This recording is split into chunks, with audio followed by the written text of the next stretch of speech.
নমস্কাৰ আজি দেশৰ লগতে ভাৰতৰ বিভিন্ন প্ৰান্তৰ পৰা কেইবাটাও গুৰুত্বপূৰ্ণ খবৰ যুগুত কৰা হৈছে। তাৰে ভিতৰত প্ৰথমটো খবৰেই হৈছে এটা বহুতেই বেছি গুৰুত্বপূৰ্ণ খবৰ, কিয়নো অৱশেষত অন্ত পৰিছে কংগ্ৰেছ আৰু ৰাইজৰ দলৰ মিত্ৰতা। কংগ্ৰেছৰ বাবে এইবাৰ ডুবিব পাৰে বিৰোধী ঐক্য। ইতিমধ্যে এই সন্দৰ্ভত ডাঙৰ মন্তব্য কৰিছে ৰাইজৰ দলৰ সভাপতি অখিল গগৈয়ে। অখিল গগৈয়ে এই সন্দৰ্ভত কি কৈছে সবিশেষ তথ্য জনাবলৈ চেষ্টা কৰিম ফুল স্ক্ৰীনৰ জৰিয়তে। পুনৰ জনাইছোঁ, অমীমাংসিতভাৱে অৱশেষত অন্ত পৰিছে কংগ্ৰেছ আৰু ৰাইজৰ দলৰ মিত্ৰতাৰ প্ৰক্ৰিয়া। প্ৰেছ বিবৃতিযোগে আনুষ্ঠানিকভাৱে মিত্ৰতাৰ প্ৰক্ৰিয়া সমাপ্তৰ কথা ঘোষণা কৰিছে ৰাইজৰ দলে। যোৱা শুক্ৰবাৰে কেইবা ঘণ্টাজোৰা কৰ্ণধাৰ সমিতিৰ বৈঠকৰ অন্তত এই সিদ্ধান্ত ইতিমধ্যে গ্ৰহণ কৰিছে ৰাইজৰ দলে। ৰাইজৰ দলে কংগ্ৰেছক দিয়া মিত্ৰতাৰ প্ৰস্তাৱ নাকচ কৰাৰ পাছতে এই সিদ্ধান্ত গ্ৰহণ অখিল গগৈৰ। এটা জৰুৰী খবৰ জনাই আছোঁ এই মুহূৰ্তত। উল্লেখযোগ্য যে ইয়াৰ পূৰ্বে ৰাইজৰ দলক এৰি দিয়া ৰঙানদী দলগাঁও সমষ্টিও কংগ্ৰেছে এতিয়া এৰি নিদিয়াৰ সিদ্ধান্ত গ্ৰহণ কৰা বুলি দাবী কৰিছে অখিল গগৈয়ে। ইফালে কংগ্ৰেছৰ সৈতে মিত্ৰতা ভংগৰ পাছতে প্ৰতিক্ৰিয়া ব্যক্ত কৰি অখিল গগৈয়ে স্পষ্টভাৱে কয় যে কংগ্ৰেছৰ আচৰণ মিত্ৰতাৰ পক্ষত একেবাৰে নাছিল। লগতে মিত্ৰতাক লৈ কংগ্ৰেছে বৰ্তমান সময় পৰ্যন্ত 6 পৰা 7খনমান কমিটিয়ে গঠন কৰিলে, কিন্তু তাৰ পৰা একোডাল নহ'ল। কংগ্ৰেছৰ প্ৰত্যেকটো কথাই সময়ে সময়ে সলনি হৈ থাকে বুলিও এতিয়া এক প্ৰকাৰ মন্তব্য কৰিছে অখিল গগৈয়ে। আজিৰ আমাৰ পৰৱৰ্তী খবৰটো হৈছে আন এটা বহুতেই বেছি গুৰুত্বপূৰ্ণ খবৰ, কিয়নো ৰাজ্যৰ কেইবাখনো জিলাত ইতিমধ্যে বতৰ বিজ্ঞান কেন্দ্ৰই জাৰি কৰিছে য়েল্লো এলাৰ্ট, আৰু তাৰ সমান্তৰালকৈ যিকোনো মুহূৰ্তত বতৰে ধাৰণ কৰিব পাৰে কালৰূপ। আৰু এই সন্দৰ্ভত সবিশেষ তথ্য জনাবলৈ চেষ্টা কৰিম ফুল স্ক্ৰীনৰ জৰিয়তে। পুনৰ জনাইছোঁ, ধুমুহা বৰষুণৰ পিছত শিল বৰষুণে চলাইছে এতিয়া তাণ্ডৱ। ধুমুহা শিলাবৃষ্টিত কঁপি উঠিছে ৰাজ্যৰ আকাশ বতাহ। ৰাজ্যত মেঘৰ গৰ্জনৰ উপৰিও দেখিবলৈ পোৱা গৈছে ধুমুহাৰ তাণ্ডৱ। লগতে ইতিমধ্যে স্তব্ধ হৈ পৰিছে জনজীৱন। ছয়গাঁও, দক্ষিণ কামৰূপৰ সোণতলী আৰু গৰৈমাৰীত ইতিমধ্যে দেখিবলৈ পোৱা গৈছে প্ৰচণ্ড শিলাবৃষ্টি, আৰু আগন্তুক 4 দিন পৰ্যন্ত ৰাজ্যত হ'ব মুষলধাৰ বৰষুণ। ইতিমধ্যে যিহেতু দিনতে হৈছে অন্ধকাৰময় পৰিৱেশ, জৰুৰী কাম নাথাকিলে সেয়েহে আপুনি ঘৰৰ পৰা কোনোপধ্যে নোলাব। লগতে ইতিমধ্যে 26খনকৈ জিলাত য়েল্লো এলাৰ্ট জাৰি কৰিছে বতৰ বিজ্ঞান কেন্দ্ৰই। নিশাৰে পৰে ৰাজ্যত পৰিয়ে আছে ধাৰাসাৰ বৰষুণ, আৰু ৰাজ্যজুৰি ইতিমধ্যে সৃষ্টি হৈছে ত্ৰাসৰ। লগতে মহানগৰীৰ বিভিন্ন প্ৰান্ততো আহিয়ে আছে ইতিমধ্যে নেৰানেপেৰা বৰষুণ। লগতে প্ৰান্তে প্ৰান্তে হৈছে কৃত্ৰিম বান। ইয়াৰ উপৰিও ৰাজ্যৰ 26খনকৈ জিলাত জাৰি কৰা হৈছে য়েল্লো এলাৰ্ট, আৰু সেই জিলাকেইখনৰ ভিতৰত ক'বলৈ গ'লে কোকৰাঝাৰ, ধুবুৰী, চিৰাং, বঙাইগাঁও, গোৱালপাৰাৰ লগতে বৰপেটা, বাক্সা, বজালী, নলবাৰী, কামৰূপ মেট্ৰৰ উপৰিও ওদালগুৰি, শোণিতপুৰ, বিশ্বনাথ, লখিমপুৰৰ লগতে মাজুলী, যোৰহাট, শিৱসাগৰ, ধেমাজি, চৰাইদেউ, ডিব্ৰুগড়, তিনিচুকীয়া, ডিমা হাছাও, শ্ৰীভূমি, কাছাৰ, হাইলাকান্দি আদি জিলাত ইতিমধ্যে বৰজাস্থিত আঞ্চলিক বতৰ বিজ্ঞান কেন্দ্ৰই জাৰি কৰিছে য়েল্লো এলাৰ্ট। ইয়াৰ উপৰিও আন বাকীকেইখন জিলাতো কম বেছি পৰিমাণে বৰষুণ অহাৰ পূৰ্ণ সম্ভাৱনা আছে। দৰ্শকসকল, আৰু বহুতো গুৰুত্বপূৰ্ণ খবৰ আছে। যদিহে আপুনি এতিয়ালৈকে এই ভিডিঅ'টোত লাইক কৰা নাই তেন্তে এতিয়াই লাইক কৰি দিয়ক, আৰু এনেধৰণৰ খবৰসমূহ প্ৰত্যেক দিনে পাই থাকিবৰ কাৰণে চেনেলটো ছাবস্ক্ৰাইব কৰি কাষতে থকা বেল আইকনটো প্ৰেছ কৰি ৰাখিবলৈ একেবাৰে নাপাহৰিব। পৰৱৰ্তী খবৰটো হৈছে আন এটা বহুতেই বেছি গুৰুত্বপূৰ্ণ খবৰ, কিয়নো চিলিণ্ডাৰ বুকিঙক লৈ আহি পৰিছে কেইবাটাও কঠোৰ নিৰ্দেশনা। কেনেকৈ আৰু কিমান দিনৰ ব্যৱধানত কৰিব পাৰিব আপুনি চিলিণ্ডাৰ বুকিং, এই সন্দৰ্ভত সবিশেষ তথ্য জনাম ফুল স্ক্ৰীনৰ জৰিয়তে। পুনৰ জনাইছোঁ, ৰন্ধন গেছৰ চিলিণ্ডাৰ বুকিঙৰ ক্ষেত্ৰত আহি পৰিছে নতুন নিৰ্দেশনা। কেন্দ্ৰীয় চৰকাৰৰ তৰফৰ পৰা ইতিমধ্যে জাৰি কৰা হৈছে নতুন নিৰ্দেশনা। ৰন্ধন গেছৰ চিলিণ্ডাৰ বুকিঙৰ সময়সীমা 45 দিনলৈ ইতিমধ্যে বৃদ্ধি কৰোৱা হৈছে। তথ্য অনুসৰি 25 দিনৰ পৰিৱৰ্তে এতিয়াৰে পৰা আপুনি 45 দিনৰ পিছতহে কৰিব পাৰিব বুকিং। ইয়াৰ উপৰিও গ্ৰামাঞ্চলত চিলিণ্ডাৰৰ সময়সীমা 45 দিনলৈ বৃদ্ধি কৰিছে কেন্দ্ৰীয় চৰকাৰে। চৰাঞ্চলত 21 দিনৰ পৰা 25 দিনলৈ বৃদ্ধি কৰা হৈছে এই সময়সীমা। ইয়াৰ পূৰ্বে যিহেতু দুটা চিলিণ্ডাৰ বুকিং কৰাৰ মাজত সময়সীমা আছিল মাত্ৰ 21 দিন। অপ্ৰয়োজনীয় গেছ জমা কৰি ৰখা বন্ধ কৰাৰ বাবে এই নিয়ম অসমত ইতিমধ্যে বলবৎ কৰিছে কেন্দ্ৰীয় চৰকাৰে।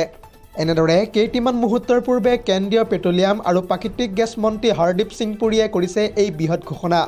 ইয়াৰ উপৰিও কেইটিমান মুহূৰ্তৰ পূৰ্বে 19 কেজি বাণিজ্যিক চিলিণ্ডাৰ যোগান বৃদ্ধি কৰিবলৈকো নিৰ্দেশ প্ৰদান কৰিছে হৰদীপ সিং পুৰীয়ে।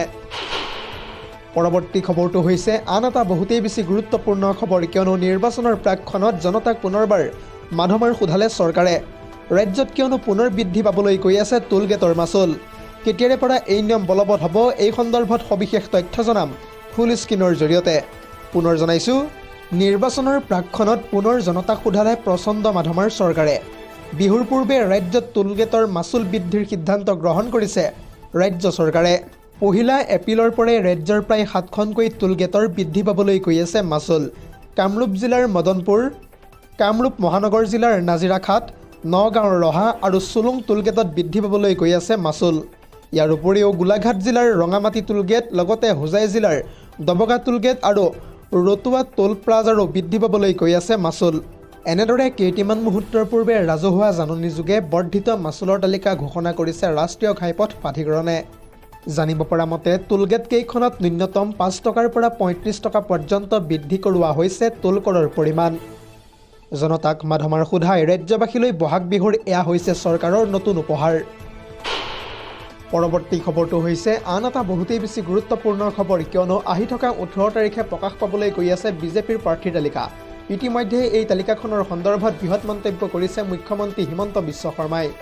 মুখ্যমন্ত্ৰীগৰাকীয়ে এই সন্দৰ্ভত কি কৈছে সবিশেষ তথ্য জনাম ফুল স্ক্ৰীনৰ জৰিয়তে। পুনৰ জনাইছোঁ, আহি থকা 18 মাৰ্চত ঘোষণা হ'বলৈ গৈ আছে বিজেপিৰ প্ৰাৰ্থীৰ তালিকা।